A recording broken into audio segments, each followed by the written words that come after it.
They say kindness should answer a knock. This isn't my story, but the way it was told to me still wakes me some nights, palms damp, listening for footsteps in the hall.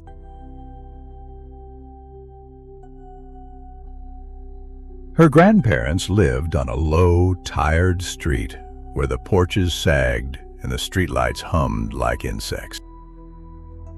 The house had thin doors, a chain that clicked like a nervous tooth, the sort of place that learned to be careful.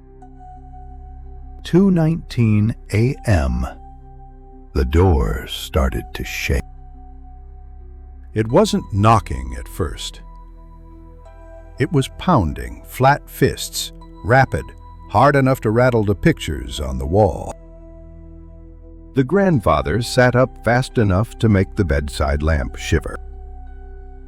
The grandmother said his name once in the dark. Rain brushed the windows like somebody. Seconds. He went to the door with the phone pressed to his ear. The dispatcher's voice sounded very far away. The porch light staggered on, and he stood behind the door's small round eye and looked. A woman filled the peephole. Torn jacket, hair slicked to her temples, something dark on her sleeves and collar. She was crying, then shouting, then begging all at once.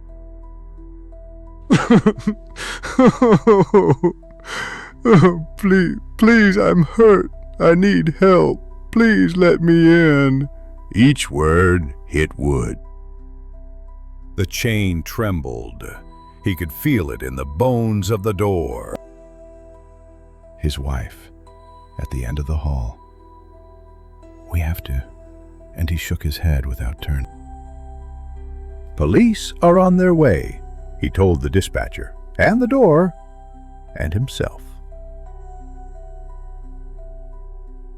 He tried to make his voice travel through the wood. We've called for help. Stay right there. The pounding got louder, frantic.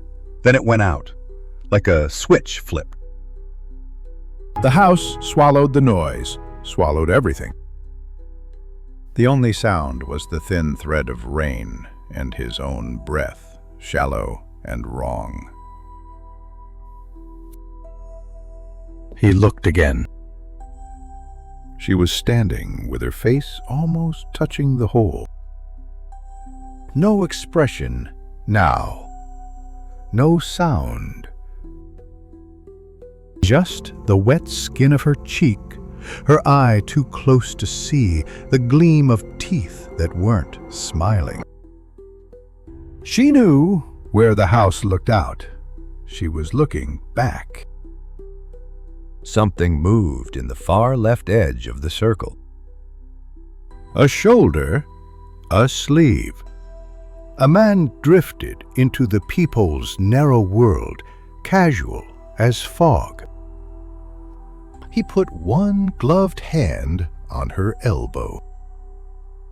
They stood there a heartbeat longer, listening with their whole bodies, and then they stepped sideways out of sight, together, as if nothing had happened at all.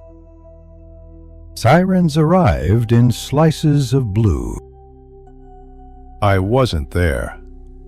I only carry it. But when the bell rings after midnight, I listen to my house breathing and let the lock hold. I picture an eye pressed too close. I do not open. They say kindness should answer a knock.